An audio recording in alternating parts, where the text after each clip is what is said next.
Hi, Dad. Hello, everyone, and welcome to Weary Lore. As it is the most wonderful time of the year, a time filled with festivities, celebrations, and traditions, let's follow the traditions of this channel and talk about some spooky creatures. Holiday Edition. There are some very popular spooky creatures that revolve around the holidays. I will be touching on these, as well as some more obscure ones that you may not have heard of. The first spooky holiday creature I want to talk about, Santa Claus. Don't look at me like that. Really, sit back and think about it. He knows when you are sleeping. He knows when you're awake. He knows when you've been bad or good, so be good for goodness sake. Oh, you better watch out. Why? Why do we have to watch out?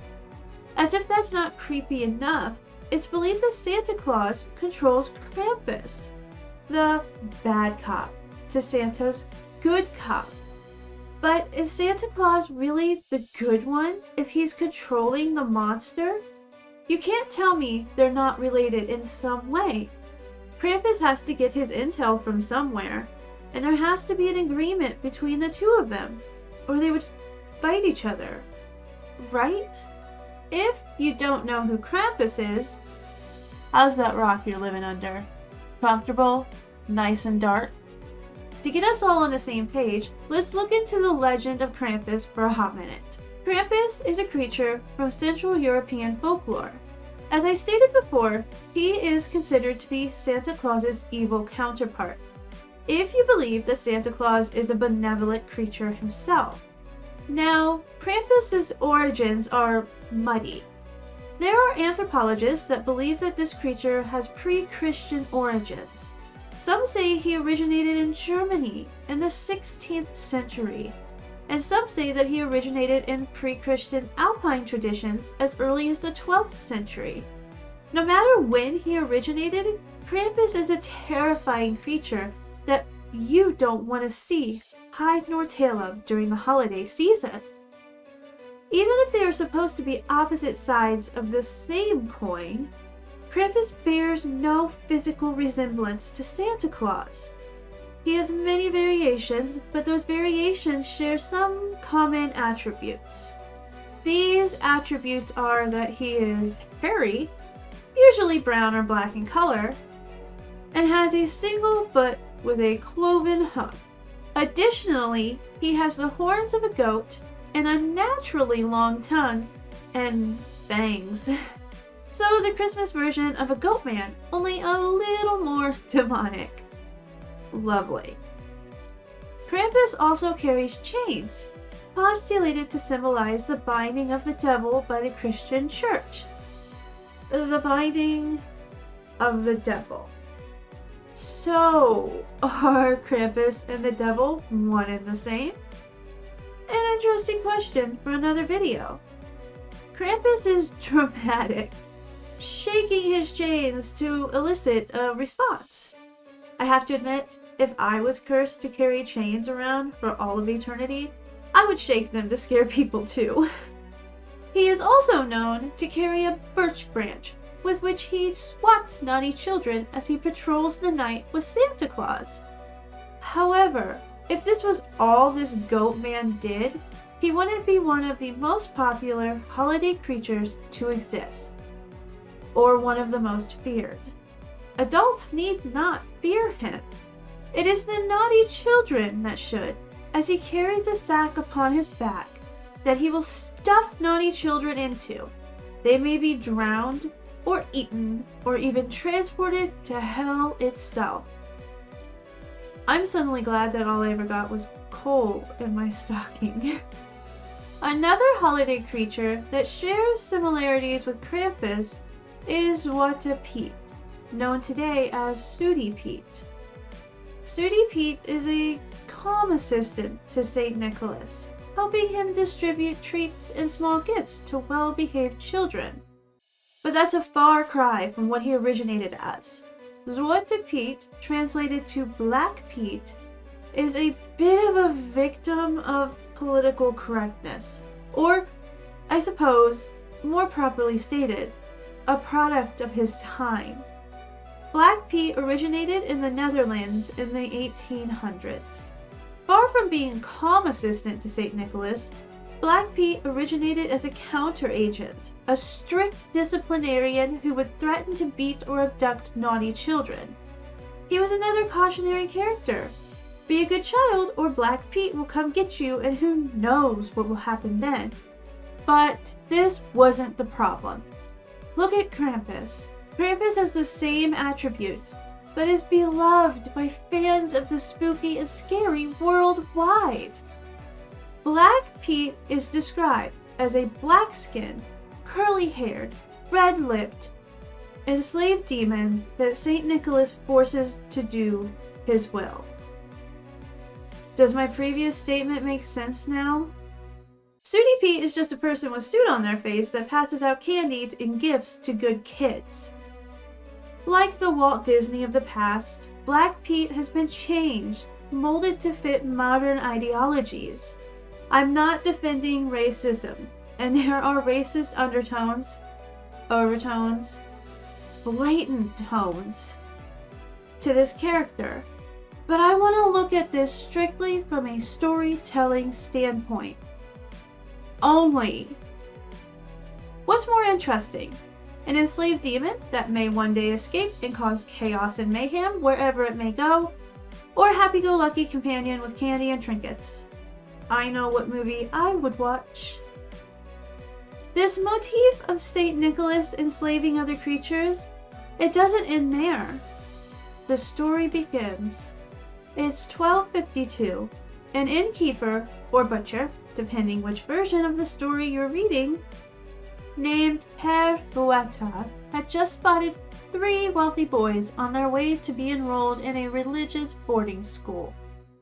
Those boys, they would never make it to school. If you're following the innkeeper's story, Père and his wife kill the children in order to simply rob them. However, in the butcher's story, Père kills the children by slitting their throats, then cuts them into pieces and stews them into a barrel. At the end, the outcome is the same. The children are no longer with us, and Père Fouettard has become a monster. It is then that St. Nicholas discovers the crime. Now, the story doesn't say this, but by his reaction, he must have been horrified by Pére's action. In one version, after St. Nicholas resurrects the children, Père repents and becomes his partner. However, it is more commonly believed that he did not repent, but St. Nicholas forced him to become his assistant as punishment for his crimes, just like he had so many others. Do you see why I started with Santa Claus now? Let's try to move away from St. Nicholas and his many iterations and companions. Let's talk about another holiday creature with their own companions and terrifying traditions. In Iceland, there is a creature, a monstrous entity that lives in the wilderness. Grýla, as we know her today, originated in the 1600s, beginning her reign of terror over the Icelandic countryside. It is said during the Yule season that she will leave her home and wander between human settlements, demanding charity from anyone that she might encounter. But this is no normal charity. She specifically requests naughty children. Imagine it! A huge troll-like crone approaching you and demanding anything from you, much less your child. How terrifying! In older texts, there was a way out, a way to trick her into leaving you alone. You could thwart her by simply giving her food, or chasing her away. But that doesn't work any longer. In modern day, Grýla can hunt down naughty children all by herself. She can come down from her home and steal them away, never to be seen again. I wonder why monsters eating naughty children is such a common motif for the holiday season. It seems a little bit excessive. Grýla isn't the only monster that appears during the Yule season in Iceland. If you're lucky, or unlucky enough, you may encounter one of her sons, one of the 13 Yule lads. A little aside here, I was ready for this to be terrifying, but I'm gonna be lucky to get through it without giggling. The Yule lads come down from the mountain to steal from or just harass the population for 13 days apiece. Originally, yes, they did kidnap misbehaving children to feed their mother. However, that's no longer how they're portrayed. Now they are more playful, more of a public nuisance than a threat. They will leave small gifts in the shoes that children place on their windowsills. Unless they were naughty, then they leave them a rotten potato. The Yule lads also all have a defining characteristic, one that they were literally named after. Now they do have Icelandic names, but as they have so kindly been translated into English, I will just be using those names. It's also just... you know what? You'll see. Here are the names of the Yule lads in the order of which they will appear. Sheepcoat Claude, December 12th to December 25th.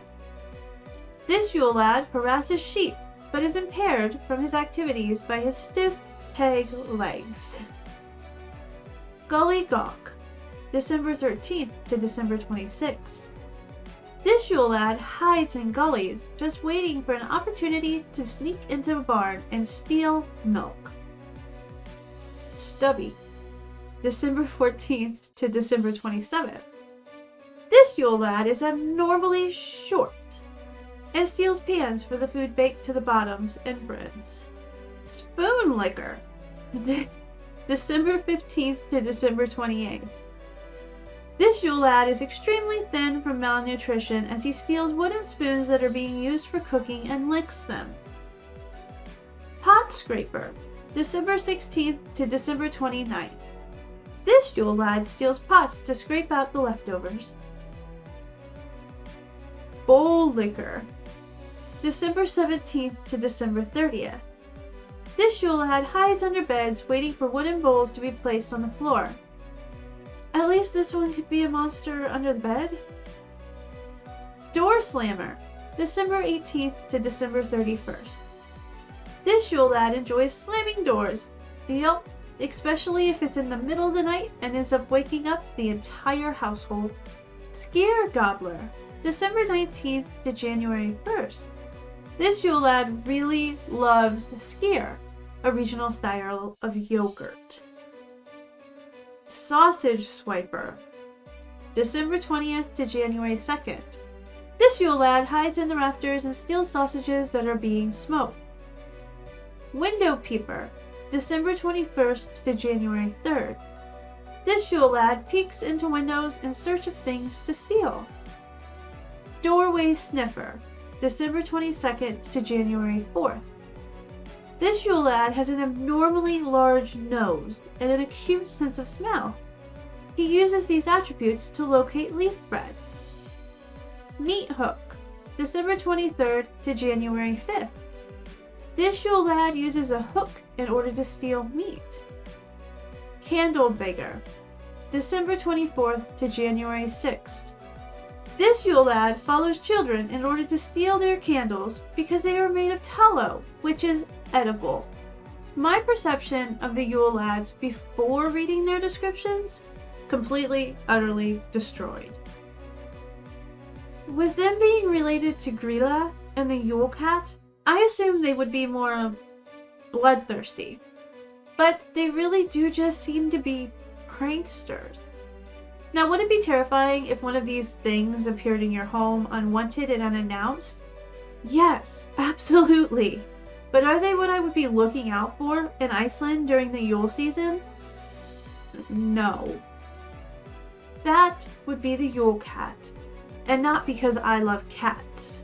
The Yule Cat is not considered a household pet, not by a long shot. If you wanted to put it in a category, it would be better suited for the category of monster. It may be a beautiful black cat with temptingly soft fur and the most perfect toe beans, but it's also huge, in some stories the size of a house, and absolutely vicious. The Yule Cat has been around since, at the very least, the 1800s. It has been causing terror during Yule for all these years, but why? What are its motivations? What makes it mad? Well, it's very simple, actually. The Yule Cat will lurk in the snowy countryside during the Yule season, peeking into the windows of houses to see if the people there had new clothes. If they did, the Yule Cat would simply move on. But if they didn't, they and their entire household would be devoured whole by the vicious creature, never to be seen again. As with most our holiday horrors, this Yule Cat is a cautionary tale. Though, unlike the others, the Yule Cat does not only prey on naughty children. Adults who do not do their work during the year are also its victim. What does this mean, you ask? During the time of the Yule Cat's creation, its story was used as an incentive for farm workers to finish processing the wool collected in the autumn before Yule. If they completed this job, they were rewarded with new clothing. If they didn't, they got nothing. Zilch. It was those workers who did not work hard enough that were then threatened by the Yule Cat. And something had to have really happened for the legend to take hold so strongly. Adults don't scare at simple stories like children do. This is just a short list of some of the creatures surrounding the Christmas and Yule season. There are others out there that have their own backstories, their own tales, and their own personalities. These creatures, believed to be legends, have to have truth hidden somewhere. When I was a child, an old Indian man told me that, no matter how crazy the story, it started with a grain of truth. So what do you believe? Are any of these creatures really real, actually haunting the holiday season, ready to strike when least expected? Are there creatures surrounding the holidays that you celebrate, that I should know about? What are their stories? Let me know in the comments. I would love to hear from you. I would like to say Merry Christmas to all of those who celebrate, and Happy Holidays to those who don't. I hope you enjoyed this little foray into holiday creatures. As always, thank you so much for watching, and I'll see you in the next one. You all know the Yule Cat, and that cat was huge indeed. People didn't know where he came from or where he went. He opened his glaring eyes wide, the two of them glowing bright. It took a really brave man to look straight into them. His whiskers, sharp as bristles, his back arched up high, and the claws of his hairy paws were a terrible sight. He gave a wave of his strong tail. He jumped and he clawed and he hissed. Sometimes up in the valley, sometimes down by the shore. He roamed at large, hungry and evil, in the freezing Yule snow. In every home, people shuddered at his name. If one heard a pitiful meow, something evil would happen soon. Everybody knew that he hunted men, but didn't care for mice. He picked on the very poor, that no new garments got, for Yule who toiled and lived in dire need. From then he took in one fell swoop their whole Yule dinner, always eating it himself if he possibly could. Hence it was the women and their spinning wheels sat, spinning a colorful thread for a frock or a little sock, because you mustn't let the cat get a hold of the little children. They had to get something new to wear from the grown-ups each year. And when the lights came on Yule Eve and the cat peered in, the little children stood rosy and proud, all dressed up in their new clothes. Some had gotten an apron, and some had gotten shoes, or something that was needed. That was all it took. For all who something new to wear stayed out of that pussy cat's grasp. He then gave an awful hiss, but went on his way. Whether he still exists, I do not know, but his visits would be in vain if next time everybody got something new to wear. Now you might be thinking of helping where help is needed most. Perhaps you'll find some children that have nothing at all. Perhaps searching for those that live in lightless world will give you a happy day and a merry, merry Yule.